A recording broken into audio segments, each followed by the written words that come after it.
Hey everyone, Mike Klingler here. A lot of you might remember that last I made a video about DavorCoin. I was saying a lot of red flags. Weren't taking good care of their leadership. We're controlling the market too much, not letting people sell their DAV, which created a lack of confidence. There were all kinds of things going on. I want to talk about what happened to DavorCoin and what just happened with your money and what we might be able to expect next and what I'm going to be doing going forward and just kind of some lessons from all of this. A lot of you know that I put in uh, all of my savings, 161,000 initially, which people might say was stupid, and for most people that is stupid. For me, uh, I throw myself into things. A lot of you know I have a health challenge, so I'm trying to generate enough to retire very quickly and be able to go take care of a surgery that I have to do in a foreign country that's going to cost a fortune because they can't do it here without damaging me. So I'm under a lot of I'm not going to say stress. I'm going to say I have a lot of motivation to take more risk than normal. And because of that, people can learn and have a lot of entertainment vicariously watching what I do. And I put all of my $161,000 that I had, every penny of it, into DavorCoin. And a couple days later, BitConnect announced that they were going to fraud everybody, which, caused a lot of concern. But that's not what doomed DavorCoin. It was a factor. I think it caused fear in them more than the marketplace, because the market, you might remember when that first happened, it didn't tank on Davor right away. Not at all. People were kind of thinking, maybe it's going to grow Davor. It was how Davor responded that tanked Davor. By the way, I created a group called Risky Business, and that's where I invite people to come and talk about these lending platforms. And it is risky business if you're going to continue to do them. I'm going to talk about what I suggest that you do instead to grow your Bitcoin and stay in control of your Bitcoin and not let somebody else hold it.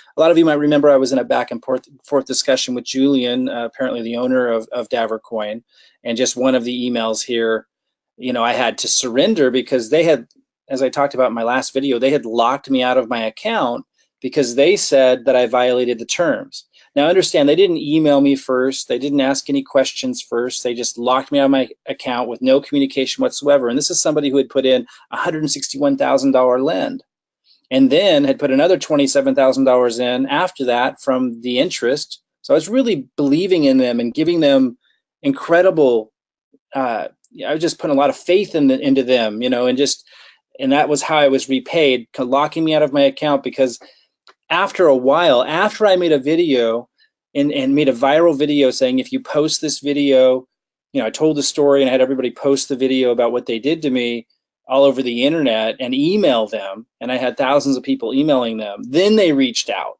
Then they reached out to communicate to me. And this is really why Davor has struggled.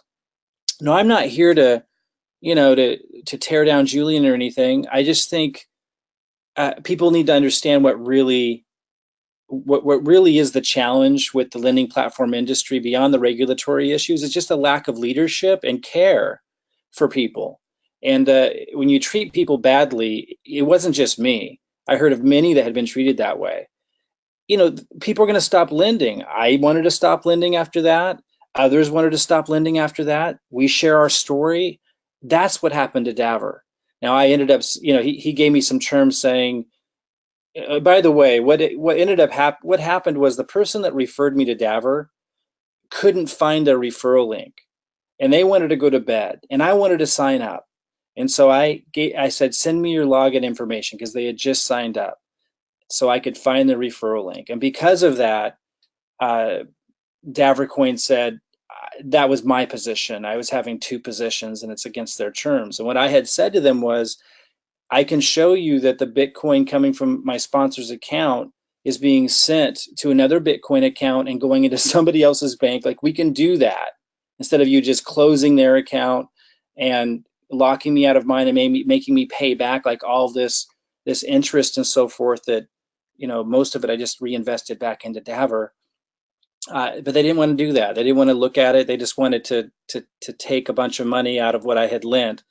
And again, even my feeling was Julian is a stand-up guy and a principled guy in many respects, but he knows when, when he doesn't want to know something because it benefits him not to know it. That's kind of the angle he was taking. And I think it was fear based. I think they were fear based from what happened to BitConnect, and they were afraid to let their resources go. And so they started really making bad decisions and mistreating the people they should have taken care of most. And had they not been so fear based, I think they could have, they could have done just fine. And although there are the regulatory issues in the United States and Canada, but in Texas had given them a cease and desist, and that would have been something they would have had to have dealt with, or stopped marketing, at least in Texas, for example. But nonetheless, it was the way that they responded to the BitConnect event, I think, created fear in them that caused them to make decisions and treat people in a way that, especially their leadership, the people that had influence in their community, that really is what devastated the company. I hope they make it. I hope they find a way to create a utility token like they're talking about, but it's just really hard to imagine that they can do that based on what we've seen so far. So what really happened was, yeah, BitConnect screwed the market completely. I mean, you could say it was fraud. I don't know if it's any more fraud than the United States student loan system, getting all these middle class, lower middle class, upper middle class students to put out huge loans, and then they're paying it back for the rest of their life, and that most of them come out not having a good job at all. That seems like just as much a fraud as what maybe BitConnect did. And there's lots of those, right? The real estate boom, that ended up being a bubble that went bust, and a lot of people lost their homes. That looked like, fraud if what BitConnect did was fraud. So, I mean, I don't know, it's all relative, right? But BitConnect screwed the market. It did create fear. I think it created more fear in DavorCoin than it created in their marketplace that caused DavorCoin to make bad decisions. The cease and desist, not just to DavorCoin, but to all the companies, I mean, that was definitely a pressing issue. I don't know how they were going to deal with that, but those were small jurisdictions. It wasn't international. DavorCoin,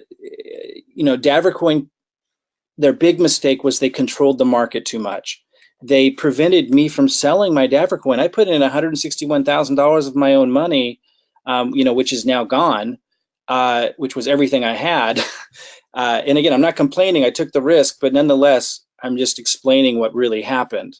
And when before they locked me out of my account and those shenanigans, by the way, they did that to other people that made big loans too. But before they did that, I was trying to sell just like $100 worth of DAV a day, and it wouldn't let me. It would let me sell about 100, and then it wouldn't let me for a while, and then a couple of days would go by and it wouldn't let me sell any, and then I could again. And they told me, we don't want people controlling the market. I'm like, well, I'm just selling my interest to get the money I put in back after a couple of months. But they wouldn't do that, and that made me very unwilling to want to invest more. And I know they were doing that to others. So a lot of the people that only put in a little, they didn't see that, but people that put in a lot, which is their bread and butter. I mean, the people that were lending a lot, they were afraid to lend more because they couldn't sell their DAV. So they were controlling the market way too much. And by the way, I couldn't sell very much DAV, even when it was at 120, 140, 150 a DAV. They were overly controlling the market, which created fear in the people that lended the most. And that is definitely what I think crashed the market most, because people just wanted out. I wanted out. Everybody wanted out after that. And when they saw that I was trying to sell my, get as much as I could out, then they locked me out. And then I found out, I violated terms supposedly. And again, I'm not trying to be mean or anything. And I appreciate what they were trying to do, and I understand the challenges, but just a really mishandling of things. And I think it was all fear-based on their end. After BitConnect went down, I think they just started making really bad decisions that severed their relationships with the people that they needed to nurture relationships with. And they did it in a very striking way. So they controlled the market. I couldn't even get my DAV, even small amounts. I mean, like small amounts for me, to get back the amount that I lent, it might not be a small amount to you, but to get back a couple $1,000s a day or whatever, it was very difficult.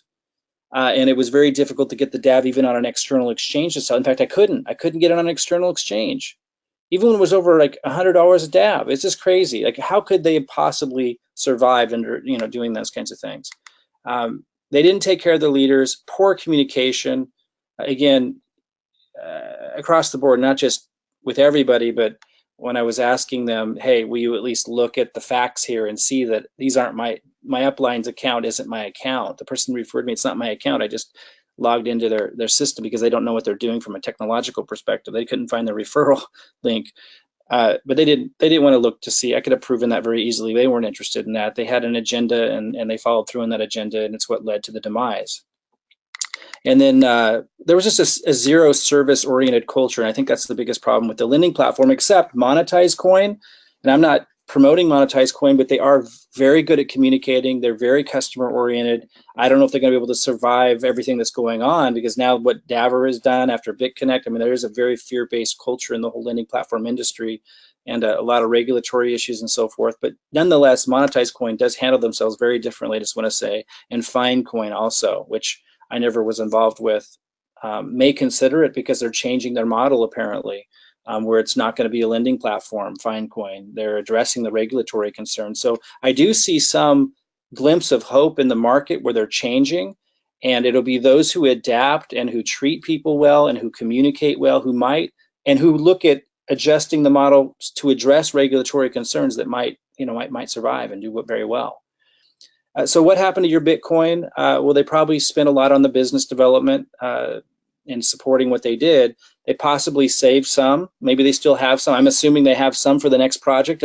They're saying they're going to develop, DavorCoin into a utility token or utility coin and build its value back up. Let's see. Let's hope. I don't know if that's just an exit statement or that's really their intention. I've got over 12,000 DAV, so I certainly hope so. It's not worth anything right now. They probably kept some personally, which people would take issue with because of the way they dealt with it. And again, this is why regulators don't like these things, right? This kind of stuff, these kinds of stunts are why the regulators don't like these things. And they returned, they did a BitConnect move, right? They returned, maybe it was even worse, I don't know. They returned the DAV at the price you lent it at. So when I bought DAV, I bought like 2,200 or whatever it was at like $80. They gave me 2,200 DAV back when it was worth 4 cents. So, and they did that to you guys too. They gave you the amount of DAV that you lent in the first place, but you probably paid a lot more for it. So that was, pretty ridiculous. But nonetheless, maybe they had no choice. I mean, if they were going to personally not, lose everything, they felt they had no choice. But nonetheless, the choices that they really had was taking better care of people, not locking their biggest lenders out of their systems. Even if they did have an issue to address, you communicate first, or at least through that process, much differently. And you don't control the market so much where people can't sell DAV. Those are the things that destroyed it. I'm going to move to sustainable ways to generate Bitcoin. I'm going to be talking about Autobot software and the opportunities around them. And, I'm an exceptional marketer. It's all I've ever done. It's like brushing my teeth. I can generate more leads and automate things. And I can pass all of that on to other people. So I'm going to be talking about those things because the Autobots allow you to grow your Bitcoin on your own and still have some of that automation and that freedom and flexibility with your schedule and stuff. Not have to watch it all the time, but be able to grow your Bitcoin without someone else holding it. And that just removes the risk significantly. So I'm going to be talking a lot about that. I'm going to be talking about free affiliate programs like Binance. I just signed up with Binance the other day. I know a lot of you are way ahead of me on that. But Binance is an exchange where you can, people are buying and selling all the time. And, while if you only have a few referrals, you don't generate a lot. But over the course of months, you can generate significant commissions and Binance is not the only one, with lots of these different programs that pay in Bitcoin. And there are people, their top earners, have made 166 Bitcoin. And, so I'm going to be making that a big focus of because that's what I used to do. I used to generate affiliate commissions with automated marketing systems. A lot of you might know me from, back in the late 2000, 2008, 2009, 2010. That was what I did. And I generated millions with affiliate commissions back then. But I'm going to now move that expertise over to generating commissions and creating systems for you guys to be able to tap into to create cryptocurrency commissions with legitimate affiliate programs like Binance, which is the third largest exchange in the world. I'm going to talk about automated leads. I'm going to talk about staying away from lending platforms that aren't doing the right thing, including addressing the regulatory concerns, and staying away from selling possible securities. And we'll talk about what those things are. I'm going to go ahead and just encourage you to look for the link under this video, opt in, and I'm going to teach all this stuff. I'm going to teach you all of it without you having to pay anything. I'm going to talk about systems and lead generation and how you can generate crypto commissions with automation using the system that I can give you. I'm going to talk about the Autobot software and generating Bitcoin in a way that doesn't put you at risk because you're holding your own Bitcoin as you're doing it.